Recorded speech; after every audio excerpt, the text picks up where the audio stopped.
Back when I worked as a scientist and I was supervising a quality control lab, I remember one night I was here at home. I was upstairs in my room and I was on the floor praying. I was on the floor on my knees with my hands before me, just praying to God, praying and listening. And I remember during that time God said to me, pray for Paula.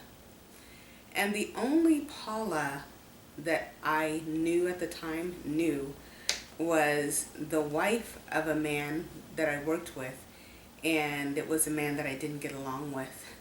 And because he and I didn't get along well, I didn't really know how to approach this subject.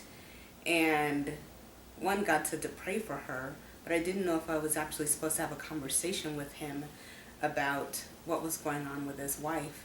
Well, it turns out that it came out in one of our conversations that she was going through a really, really difficult time, just having a lot of female problems, just major, major things.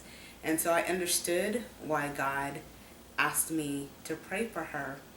And when I look back on it, I wonder if I was supposed to speak about what God had said, because the man that I worked with was very distant from God.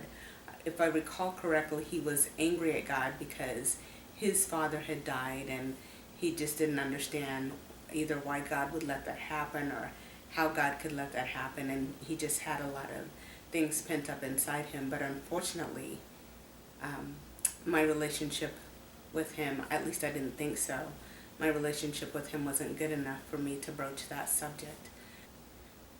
So it's a lesson for me, to do what the Bible says when it says in Romans chapter 12, I think it's verse 18, that says, as much as possible, as much as it depends on you, to the extent that you're able, to be at peace with all men.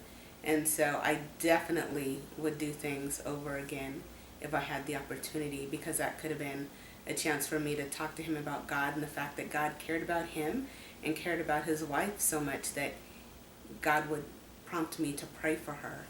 And it could have been an opening for him to, draw closer to God and get close to God again.